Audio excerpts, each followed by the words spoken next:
सावन के तीसरे सोमवार को गौमाता महाभंडारा मुख्य अतिथि के रूप में पहुंचे गौ सेवा आयोग अध्यक्ष विशेश्वर पटेल। पावन श्रावण मास के तीसरे सोमवार के अवसर पर राहोद में श्रद्धा, सेवा और धार्मिक आस्था का अद्भुत संगम देखने को मिला। व्यापारी सेवा समिति राहोद द्वारा गौमाता व नंदी महाराज की सेवा के उद्देश्य से भव्य गौमाता महाभंडारा एवं प्रसाद वितरण कार्यक्रम का आयोजन किया। कार्यक्रम में छत्तीसगढ़ शासन गौ सेवा आयोग के अध्यक्ष एवं कैबिनेट मंत्री का दर्जा प्राप्त माननीय विशेश्वर पटेल मुख्य अतिथि के रूप में शामिल हुए। मुख्य अतिथि विशेश्वर पटेल के आगमन पर समिति के पदाधिकारियों और सदस्यों ने उनका आत्मीय स्वागत किया। उन्होंने गौ माता की पूजा अर्चना कर प्रदेशवासियों की सुख समृद्धि खुशहाली की कामना की। इस अवसर पर उन्होंने कहा कि भारतीय संस्कृति में गौ माता का विशेष महत्व है और गौ सेवा मानव सेवा की समान पुण्य का कार्य है। उन्होंने व्यापारी सेवा समिति द्वारा सावन माह में निरंतर किए जा रहे सेवा कार्यों की सराहना करते हुए इसे समाज के लिए प्रेरणादायी पहल बताया। कार्यक्रम के दौरान गौमाता व नंदी महाराज को भोग प्रसाद अर्पित किया तथा बड़ी संख्या में उपस्थित श्रद्धालुओं को प्रसाद वितरण किया गया।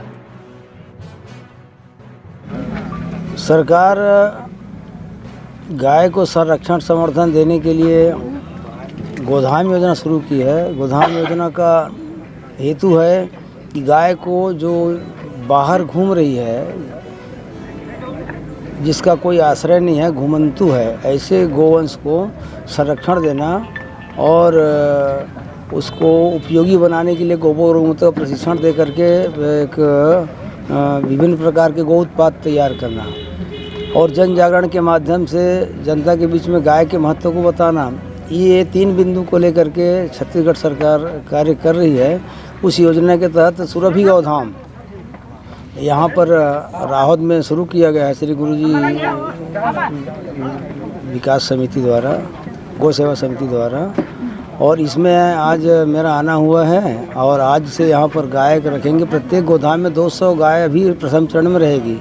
छत्तीसगढ़ में प्रत्येक विकासखंड में 10-10 गोधाम प्रथम चरण में खोलने की योजना है। अभी 151 गोधाम स्वीकृत हुए हैं, उसमें 106 प्रारंभ हो गए हैं और बाकी प्रक्रिया चल रही है। अभी 400 आवेदन आ चुके हैं, वो भी प्रक्रिया में है। इस तरह खेती में जो रासायनिक खाद दवाई का प्रयोग हो रहा है उसको कम कर और मनुष्य को स्वास्थ्य लाभ देने के लिए, शुद्ध अन्न के लिए भी एक कीट नियंत्रक अमृत पानी जीवामृत बनाने की भी महती योजना है। क्षेत्र में लगातार गौ तस्करी हो रहे हैं, कई ऐसे मामले आते रहते हैं, इस पर सरकार की क्या रहेगी?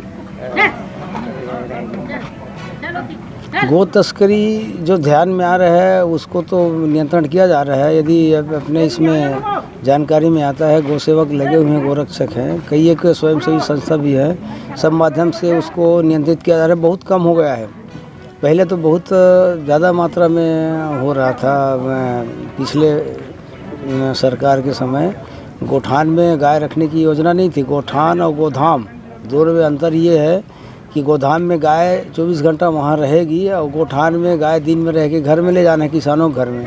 तो उस समय गाय रखने की योजना नहीं थी, इसलिए तस्करी ज़्यादा हो रही थी। अभी लगभग कम है, बहुत भाई 5-7% हो रही है। छत्तीसगढ़ राज्य के माननीय विशेश्वर पटेल जी गौ सेवा आयोग के अध्यक्ष हैं।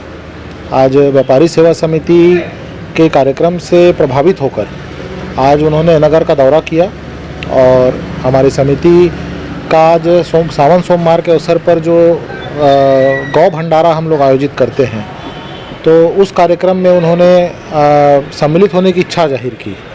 तो हमारे द्वारा उनको सूचना दिया गया था कि आज हम लोग इस समय तक इसको करेंगे, तो वे समय निकाल कर अपना जो है हमारे समय तक यहाँ पर आ गए थे और करीब 1 घंटा हमारे साथ उन्होंने चर्चा की, जिसमें गायों के मतलब तस्करी को रोकने और गाय के उत्पादों से, गोबर से, गौमूत्र से बहुत सारी चीज़ें बनाने का, जैसे धूप बत्ती है और खाद है, लिक्विड फर्टिलाइज़र है, फिनाइल है, ये सब का उन्होंने जानकारी साझा किया और उन्होंने कहा कि गौ माता से जो हमको मिलता है वो अमृत है और उसका कोई भी उत्पाद गाय से प्राप्त गौमूत्र हो, गोबर हो, वो व्यर्थ नहीं जाता है।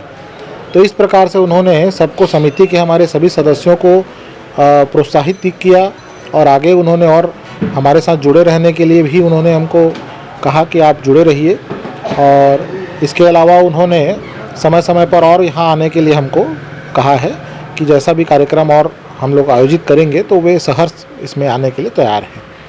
धनरी सेवा समिति ने अनुरोध किया कि जिस प्रकार से थोड़ा बहुत हम लोग सेवा कर पा रहे हैं, गौ भंडारा एक नया एक समझ लीजिए एक कार्यक्रम है जो हमारी सेवा समिति ने इसको इंट्रोड्यूस किया है। तो हम ये चाहेंगे कि हमसे प्रोत्साहन लेके और भी लोग जो गौ सेवा कर रहे हों वो इस प्रकार का भंडारा जो है पूरे छत्तीसगढ़ राज्य में आयोजित कर सकते हैं। अगर उनको किसी प्रकार की और जानकारी चाहिए होगी तो वे हमसे संपर्क भी कर सकते हैं। तो मंत्री जी ने आश्वस्त किया है कि वो इसका अपनी जो गौ सेवा आयोग की एक पत्रिका निकलती है उसमें इसका चर्चा करेंगे और इसकी जानकारी वो छत्तीसगढ़ में, पूरे छत्तीसगढ़ में फैलाएंगे।